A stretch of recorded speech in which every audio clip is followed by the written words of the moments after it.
sweltering summer day. A remote farmhouse. The stench of rotting flesh all around. And that's before the director shouts action. Sometimes it's the conditions on the set that can be the worst horror of all. Tobe Hooper found out the hard way during filming of the classic Texas Chainsaw Massacre, a film that would forever change the way we think about power tools and barbecue. When I saw Texas Chainsaw Massacre, I mean, I think that's really a scary, very funny, by the way, but really a scary, scary movie. One of the movies that had a practical impact in my life was Texas Chainsaw Massacre. From that moment until 4 years later, I didn't eat any meat. I became a total vegetarian. And then one day I ate 3 chickens in one single sitting, and that ended.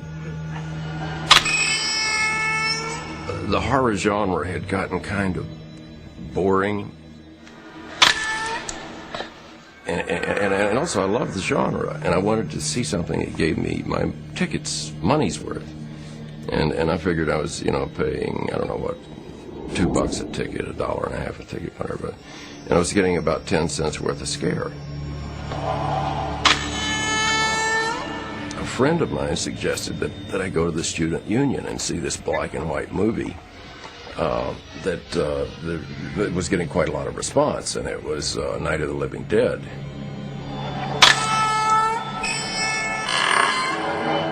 And I walked out and thinking, yeah, okay, that's the way to do it. That's a good skyrocket that can be seen from far away.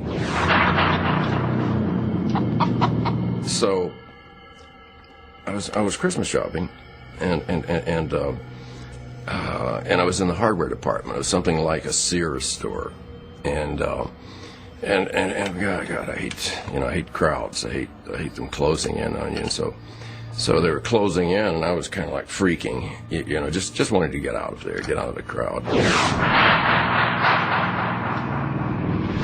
And so I found myself in front of a chainsaw display in the hardware department, and that's where the idea came from. Well, if I pick this damn thing up and start it, they'll part like the Red Sea,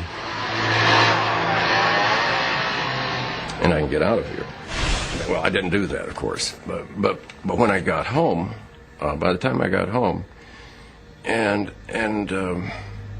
I think the entire structure seemed to come like in one package, maybe like a nanosecond. But the configuration of the hitchhiker, the cook, and then everything tumbling back into itself was like an instant, immediate notion that came out of that experience of wanting to get out of that crowd.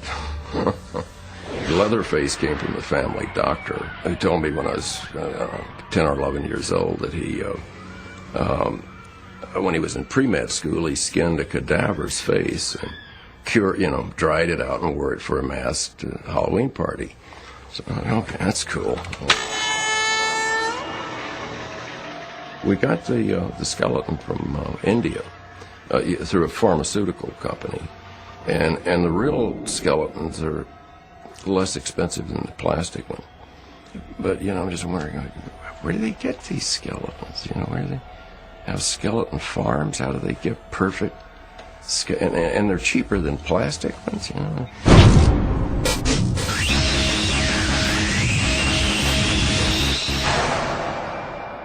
It was in August. It was like 110, every day. And we would tent the house, to shoot, night for day. And then it was like 120 degrees, and the props weren't cured yet, and they would start, vaporizing as they dried up. But there was an atmosphere. We were living it, and we were in that August Texas heat to the point that it was. It was real. The heat, the atmosphere, and it was such long hours that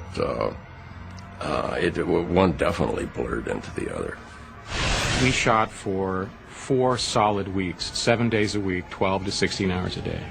And after a while, we were just zombies. We were so burned out.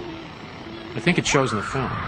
If you've tapped into the spirit or the nerve or whatever this thing that comes up, if you throw a net over it and capture it, and you're in there with the demon, it's in your life.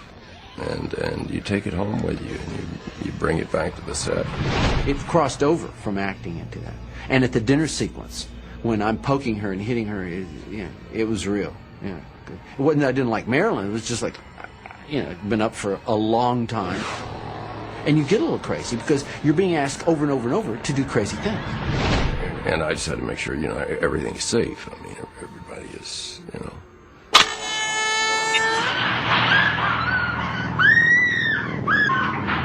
Geez, everyone on this film.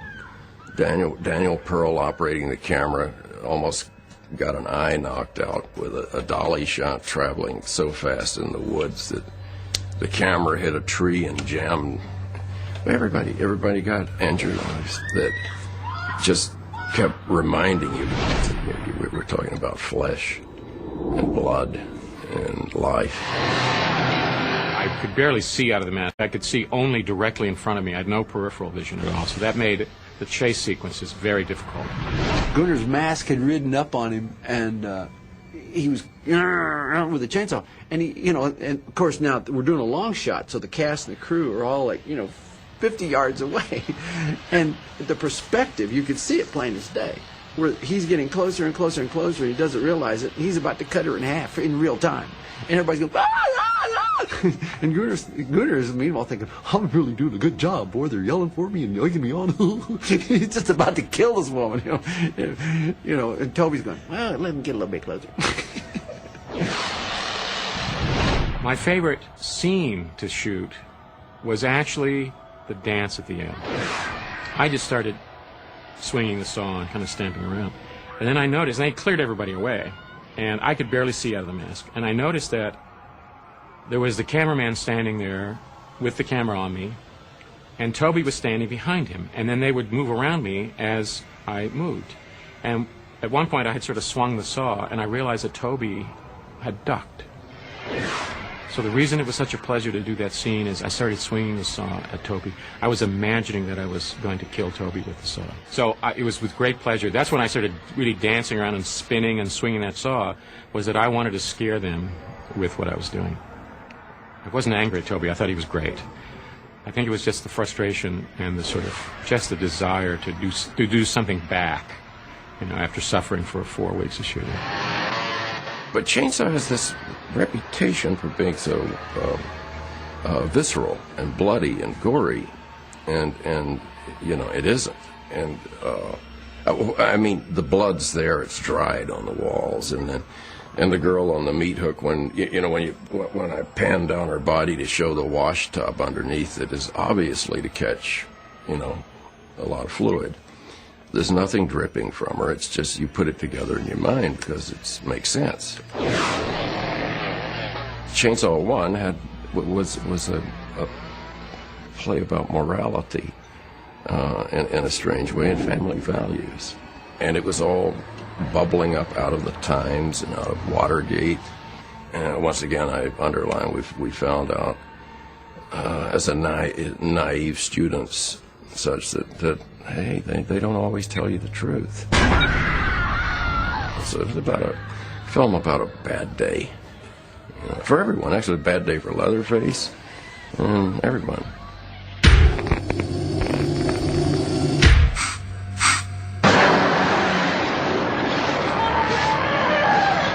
The spot that we shot Chainsaw 1 on is now Dell Computers. And the house, they moved it to another little town and turned it into a restaurant. But just a house, but without any reference to what it is. I would have turned it into a barbecue restaurant straight away, and it would have been fun. The remake idea has been around about 3 or 4 years. I got a call from the casting people because they were interested in having me be in the movie. And the first thing out of this casting person's mouth is, This is a retelling of this film. Now, this time it's going to be a dark psychological horror. It's not going to be a bloodbath like the original. And I thought, have you ever seen this movie? I wonder if they get it, and I wonder why they need to remake the film. Why do you need to remake a movie that already did its job really well? If it's successful and becomes a classic, it's going to be remade. And I have kind of you know, had to been a little philosophic about that, and it's a fact. You know, it's a fact. It's you know, they remade Frankenstein, remade Dracula, but still there's only one original.